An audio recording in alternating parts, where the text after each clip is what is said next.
So we have a really interesting breakthrough in depression treatment. Take a look at this. A mind-altering medication related to the club drug Special K won U.S. approval Tuesday for patients with hard-to-treat depression, the first in a series of long-overlooked substances being reconsidered for severe forms of mental illness.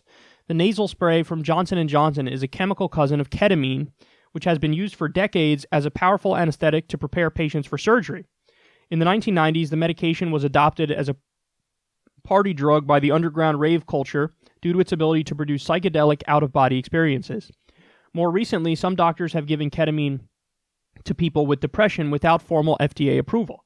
The Food and Drug Administration approved Spravato, fascinating name, as a fast-acting treatment for patients who have failed to find relief with at least 2 antidepressants. Up to 7.4 million Americans suffer from so-called treatment-resistant depression, which heightens the risk of suicide, hospitalization, and other serious harm, according to the FDA. The drug will cost between $590 and $885, depending on the dosage and before various insurance discounts and rebates. So I remember a long time ago, there was on Joe Rogan's podcast, he had, I'm going to blank on his name. Shit. The white dude who did Chappelle's show with Dave Chappelle. Okay, I'm forgetting his name, and I apologize for that. But he was the white dude who did Chappelle's show with Dave Chappelle. And that dude had treatment-resistant depression. And this was back before the FDA approved it, but he was doing this off-label treatment with ketamine. And he says, hey, listen, this just totally cured me. Totally cured me. Now, further on in the article, they explain how one woman was talking about her experience with it. Every 2 weeks, she goes and she gets the ketamine treatment. It lasts her for a full 2 weeks. Then she goes back and gets ketamine treatment again. And now I guess they're approving it in a slightly different way with a spray, I guess, so you could do it yourself. But finally, we're at the point now where it was considered taboo forever. Like, you can't use psychedelic drugs for treatment. There's this giant taboo after the hippie era where the U.S. government was massively conservative and they just shut it all down. And they're like, no, we're not even going to look into this stuff. It's bad, it's wrong, it's terrible, it's making our kids dance and want to have sex, and they're out there and fucking listening to hippie music and not cool, shut it all down. So they didn't even look into it for research reasons. And now we're finally getting to a point where people are being more open-minded about this, and the government is slowly but surely inching in the right direction, and they're allowing studies on this stuff. And what we're finding out is, holy shit, maybe those hippies were onto something with their substances. Maybe it's not just like they're taking it to drop out of society, but they're actually having enlightenment experiences in a way, and they're freeing their minds, and they're becoming happier, more fulfilled, well-rounded people by going through this stuff and taking this stuff. And now we're learning, when you actually put it under a clinical setting and you study it, yeah, there's massive benefits of taking this stuff, which, by the way, is why people fucking took it. It's not like they were all taking it and all having shitty experiences, but people just kept taking it. No, people took it because they saw some fucking benefit in it. Now, granted, the people who were taking it had full beards and fucking scruffy hair and hadn't showered in 5 days, but there was still some wisdom in taking it.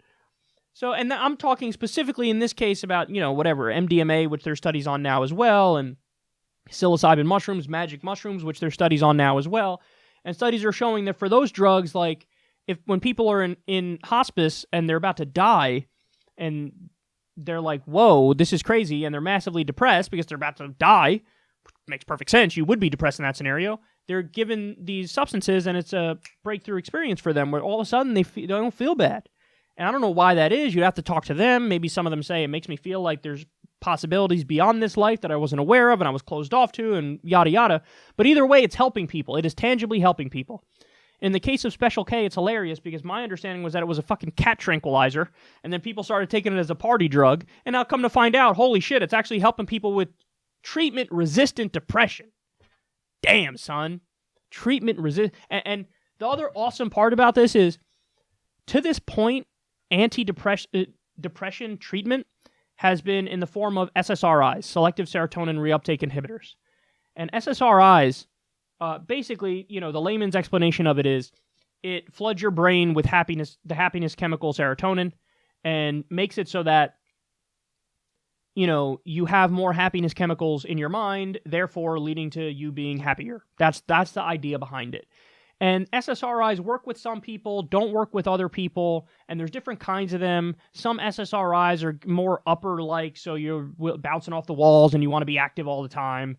Other SSRIs are big-time downers, and you'll be calmer, but you'll be happier. Other SSRIs, some people blow up like a fucking balloon and they get much fatter because for whatever reason, the SSRIs make them eat a shitload more, and, they're happier, but they also get really fat. And so... But we've been stuck in that mode, which is 1980s mode, which is like, this is what we use for depression and that's it. And there's mixed results with that. Well, what we're looking at here is the way this drug functions is nothing like the SSRIs. It doesn't target serotonin. It does something else in the brain, which I cannot speak on because I'm a dumbass and I don't know even the layman's explanation of this thing. But it does something else in the brain, which is totally different, not related to to serotonin. And the reaction has been wonderful so far.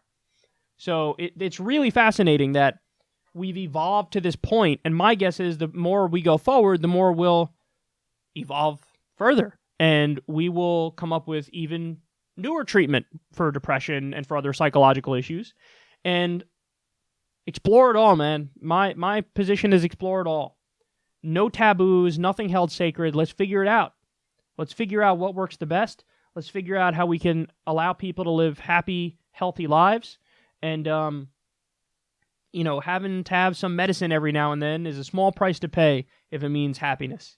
And, it's kind of fashionable these days for people to act like, oh no, like fucking pep up. Like, why don't you just get happier? Like, that's something people have actually said to depressed people. Like, just be happier. As if they're not trying, as if it's not like they wake up every day like, oh, I gotta put more effort in. No, asshole, they fucking know that. Or the other thing is, and in some cases it works, I'm not shitting on it all the time. Sometimes when people eat healthier and they work out, their mood will naturally lift. I'm sure that's true for some people. But then there's also clinical depression, where it doesn't matter how clean you eat and how hard you work out, you're still gonna be like, I feel like shit. So for those people... Yeah, the idea of just having to take some medicine and that massively improves your quality of life, there's no problem with that whatsoever. And have a weird, principled objection to taking medicine, it just strikes me as dumb as, I'm not going to take medicine to deal with this infection. It's like, but why? That'll help. Yeah, but I'm going to fucking all natural, baby. What the fuck does that mean? Why?